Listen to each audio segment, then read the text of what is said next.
The hit had barely landed in the outfield grass before the moment turned. 1 second, Shohei Ohtani was rounding first base, the crowd still rising from their seats, the energy in the stadium climbing toward something celebratory. The next second, the umpires were moving toward him, not to signal safe, not to pause for a replay review, but with an urgency that made everyone watching go completely still. They stopped him on the baseline. They reached for his bat. Then they reached for his sleeve. And in the 30 seconds that followed, something happened on a Major League Baseball field that nobody in that stadium had ever seen directed at a player in the immediate aftermath of a timely hit, a forced physical examination, a confrontation on the baseline, and an ejection that silenced 40,000 people so completely that you could hear individual voices from the upper deck asking each other what they had just witnessed. Freddie Freeman was already out of the dugout before the umpires had finished. His words carried across the field with a clarity that needed no microphone. "You've got a misunderstanding of Shohei. He was right."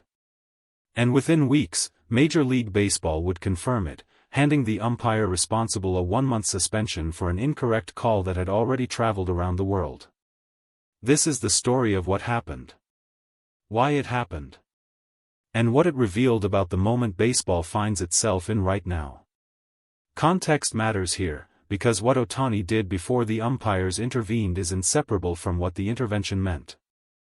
A timely hit is not simply a statistic. In the specific language of baseball, a timely hit is a hit that arrives when the game needs it most, when runners are in scoring position, when the scoreboard is close, when the entire momentum of an afternoon can pivot on a single swing. It is the highest pressure version of what a hitter is asked to do, and it is the version that separates players who perform from players who deliver. Ohtani delivered. The at-bat had been a battle, multiple pitches, adjustments on both sides, the kind of extended confrontation between pitcher and hitter that turns a stadium into a single held breath. And when Ohtani connected, when the ball left his bat and found the outfield grass with the runners moving and the crowd releasing everything it had been holding, that was the moment. That was the moment the umpires chose to interrupt. The sequence that unfolded on the baseline was captured from multiple angles, by broadcast cameras, by phones in the stands, by photographers positioned along the field who initially expected to document a celebration and instead documented something far more complicated. The umpires broke Ohtani's bat. The specific circumstances around why, what they believed they saw, what protocol they believed they were following, would become the center of the controversy that followed. In Major League Baseball, foreign substances on equipment are a legitimate area of umpire jurisdiction. The rules exist for real reasons. Players are subject to inspection. But the timing, the manner, the decision to execute that inspection on the baseline, in the immediate aftermath of a timely hit, in full view of the stadium and every camera present, these were the choices that transformed a procedural action into an incident. And then they reached for his sleeve. The physical examination extended beyond the bat.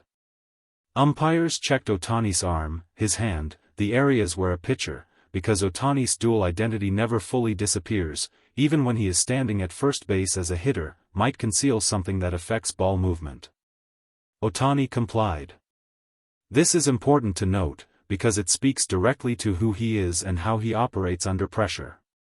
He did not argue. He did not perform outrage for the cameras. He stood on that baseline, in front of 40,000 people, and allowed the examination to proceed with the same composed stillness that defines how he handles every situation that threatens to pull him off his center. The crowd was not still. The crowd was loud in its confusion and its anger, a sound that is different from the anger of a disputed call, lower and more unsettled, because nobody in that stadium fully understood what they were watching or why. And then came the ejection. For reasons that the umpires would struggle to coherently articulate in the aftermath, Ohtani was ejected. Removed from the game. Sent to the clubhouse in the wake of the timely hit that had, moments earlier, felt like the defining moment of the afternoon. Freddie Freeman did not hesitate. There are players in every clubhouse who function as the emotional anchor, not the loudest voice, not the most statistically dominant presence, but the player whose response to a situation sets the temperature for everyone else. Freeman is that player. His career, his reputation, his standing in the game have been built not just on his numbers but on a consistent integrity that his teammates and opponents recognize equally. When Freeman came out of that dugout, he was not performing anger. He was expressing something he genuinely believed, that what was happening to Ohtani was wrong, that the umpires had made a serious error in judgment, and that someone needed to say so loudly enough to be heard. "You've got a misunderstanding of Shohei." The choice of words matters. Freeman did not say the umpires were corrupt. He did not make it personal in a destructive way. He said they had a misunderstanding, that the conclusion they had reached about Ohtani was built on an incorrect foundation. It was a precise accusation, delivered with conviction, and it landed. Other players had appeared at the edges of the dugout steps. Coaches were moving. The entire machinery of a baseball game had ground to a halt around one man's ejection and another man's refusal to let it pass without challenge. Freeman argued long enough and with enough intensity that the situation carried a real risk of escalating beyond the umpire's ability to contain it. But the argument ultimately resolved in the way these arguments always resolve on a baseball field. The umpires held their position, the players returned to their places, and the game resumed under a cloud that nobody in that stadium could quite shake. In the days and weeks that followed, Major League Baseball reviewed what had happened on that baseline. The league has mechanisms for this. Umpires are not above accountability, their calls can be reviewed, their conduct can be evaluated, and when the evidence supports it, they can be disciplined. The process is not fast. It is not public in the way that a player ejection is public. It happens in offices, through formal review channels, with the kind of institutional deliberateness that stands in sharp contrast to the raw immediacy of what took place on the field. The conclusion, when it came, was unambiguous. The umpire received a 1-month suspension. A 1-month suspension is not a quiet administrative note. In the context of MLB umpire discipline, it is a serious consequence, one that signals not a technical error or a judgment call that reasonable people might dispute, but a significant failure that the league determined warranted meaningful punishment. The suspension confirmed what Freeman had said on the baseline.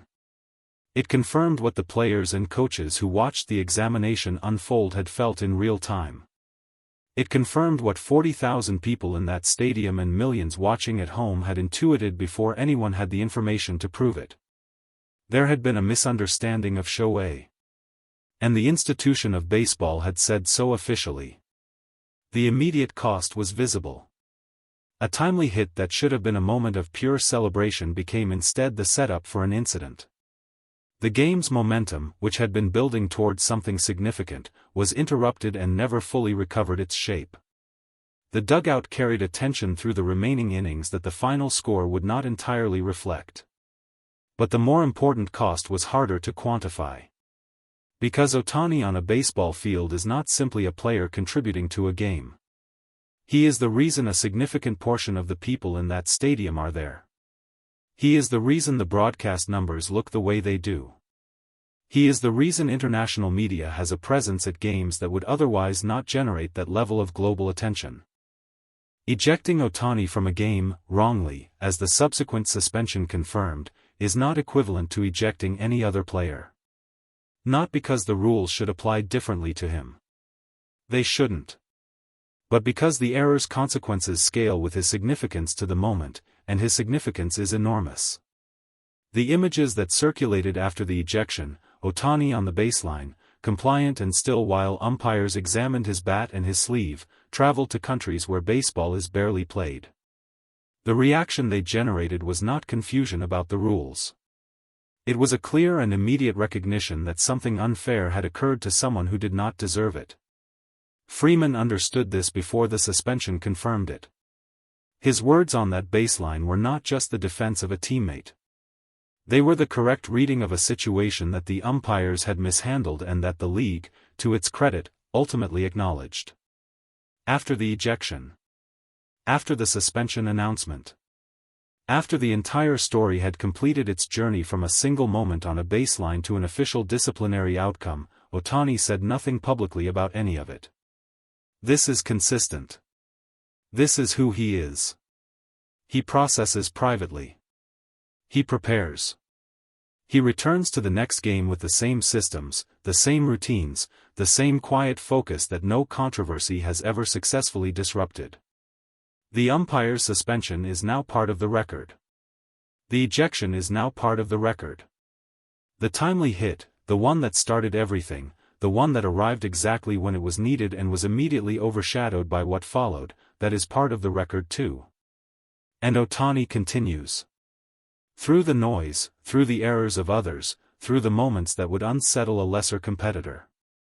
He continues. As he always does. Simply, quietly, and at a level that makes every misunderstanding of him feel even smaller by comparison.